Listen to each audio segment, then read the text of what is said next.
Christina. And we're the Gorgeous Geeks. And we're here to talk about the season finale of Dollhouse. Yep.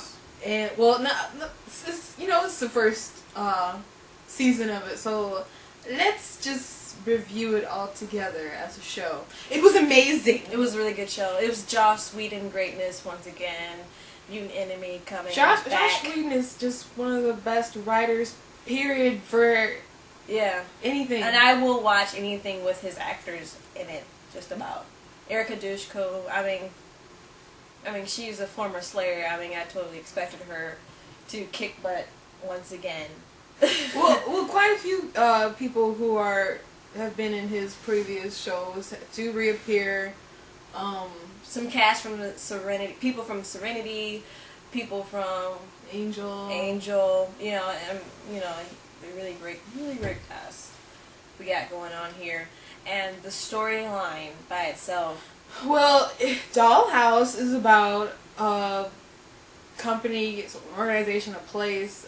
They have these people who they have basically dumbed down, but before they dumbed down, they signed over to work 5 years or whatever, and they have they sign a contract and they're put in this place, and whatever they need you to be, they program you to do it. If they need you to be an assassin, if they need you for some kind of weird fantasy that will be unmentioned, they have you do it. It's just these people can do anything, and when it's all over, they just take it away and they walk away like happy people zombies. Yeah. Except they're not eating. I like to see them as children.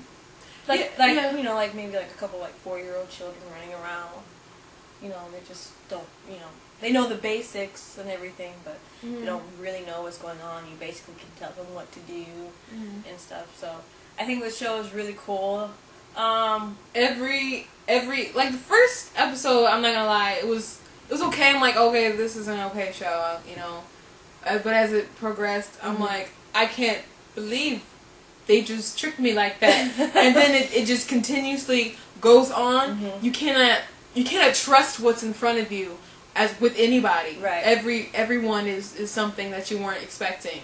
If you're watching anything that is tied to Joss Whedon, one thing I love about Joss Whedon, he can take a glimpse of something that happened in the very first episode of the show, and then use it again in the season finale, and then you remember it and be like, oh my goodness. He hinted it to me, but I just didn't get it right away. This guy is amazing. For example, let me just say quickly, like in Buffy, when we found out who Dawn was, when they first introduced her, I'm like, Buffy didn't have a sister? What are they talking about? And then he didn't, touch on it till, way later, to the point where I was kind of like, maybe she did. Oh, maybe she was always there. And I just didn't have enough sense, I guess, to go back and look at the beginning episodes, be like, hey, she didn't have a sister. But I started to believe, darn it.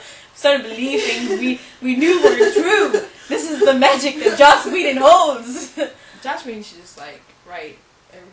And he should also write and direct Smallville. You should have done it. It would have been. It would have came together more. Clark, you are an alien for real?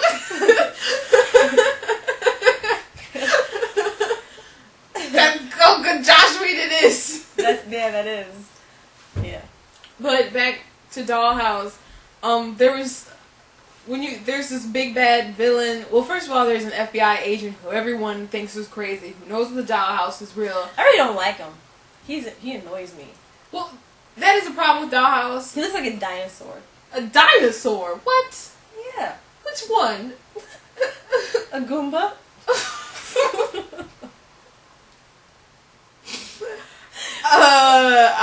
I don't think so. I think you're being cruel. Look at his nose next time you watch the show. One flaw I would have to say is some of the characters you just don't like. I don't like Caroline, who's the main character. Well, her mind has been wiped, but as her normal person you see on the show, her code name is Echo, but the person she was before she came in the Dollhouse is Caroline, and she's an animal activist person. Like one episode they showed her in the past, and they broke into a lab and these people are evil, and look what they're doing to these animals, and there's babies in jars, and she's like, these poor puppies, and I'm just like, they're just babies in jars. animals. Like, you can love your animals, but love your babies too. I didn't understand. And her boyfriend that was with her breaking into the lab was like, they've been testing on humans. Just like, you poor animals, we're gonna get you out of here. Like, they're testing on humans. It's like, you gotta be kidding me. It's terrible.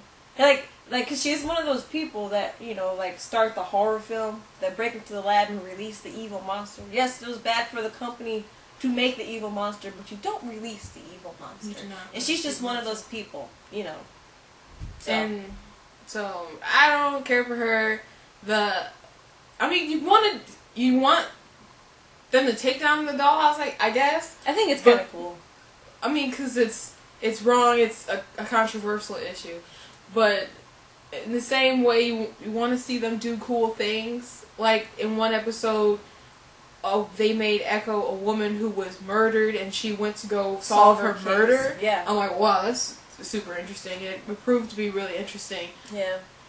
But another person who wants to take down the dollhouse, which you don't find out really why, and actually, I guess I don't completely know why. I just know some of his motivation, is a character named Alpha who was a doll and he malfunctioned. And just every single personality he ever was got put inside him all at once. So he's like 48 different personalities. All at once, and so he just snapped and went crazy. And then we just found out that before he was even turned to a doll, he was becoming a serial killer. He was about to. So there's an argument in the finale between the FBI agent and some people who work at the dollhouse, and the FBI agent, Paul Ballard, is like, you can't wipe away a person's soul. And they're like, whatever, we can do whatever we want to their minds. That stuff, whoever they were, aren't there unless we tell them that they are. But with Alpha's case, that didn't prove to be true. Yep. And he likes to slice and dice people, and it was actually the season finale. It wasn't quite like I'm like, oh, this is gonna be so awesome. And it was really good, but it wasn't as awesome as I thought it would be. It would have been awesome. Mostly because I think it would have been awesome if they would have destroyed Caroline's original self. Just because you don't like Caroline. Oh, well, I don't like Caroline, but it would have been interesting because it would have been like, oh no, there's no way to get her back. I think it would be interesting if they destroyed that, and so then all of a sudden, eventually, she proved the point that the soul is what matters, and she actually did end up becoming Caroline at the end. I guess you have a point. So, thank you. I have a point. I guess. But you never know. That could be next season. Her imprint can be destroyed. Like I'm curious to know what other villains and issues are gonna raise, because by the time the season finale is over, the FBI agent who was going after the dollhouse is kind of working for him. Yeah. So that's also interesting. So please people, if Fox is whispering we might cancel the show, get your pitchforks and fire and attack them. Exactly. Because we can't tell people to attack a company. Don't attack the company. Don't. Why'd you say that? I mean, not friendly protest. Friendly. For real though, but this was a really good show. Sometimes Fox has really great shows. That should Drive. Justice vanished. That should have stayed, but they didn't stay. Yeah, exactly. So, hopefully Fox has brain. Hopefully they keep the show, because I am interested to see what else Joss Whedon is going to do. At least, come on, give him 5 years. He did greatness with 5 years with Angel, and I could still be watching Angel if it was still running. I swear I would be. Why did you leave David Boreanaz? He was getting older, and you could tell. He doesn't look that bad bones. He lost some weight, and he did another show. If you haven't had enough Dollhouse, they did make a 14th episode that wasn't really supposed to originally be the season finale that you can check out if you buy the season one. Well, I'm Katrina. I'm Christina. We're the Glory Days. Don't kill Fox.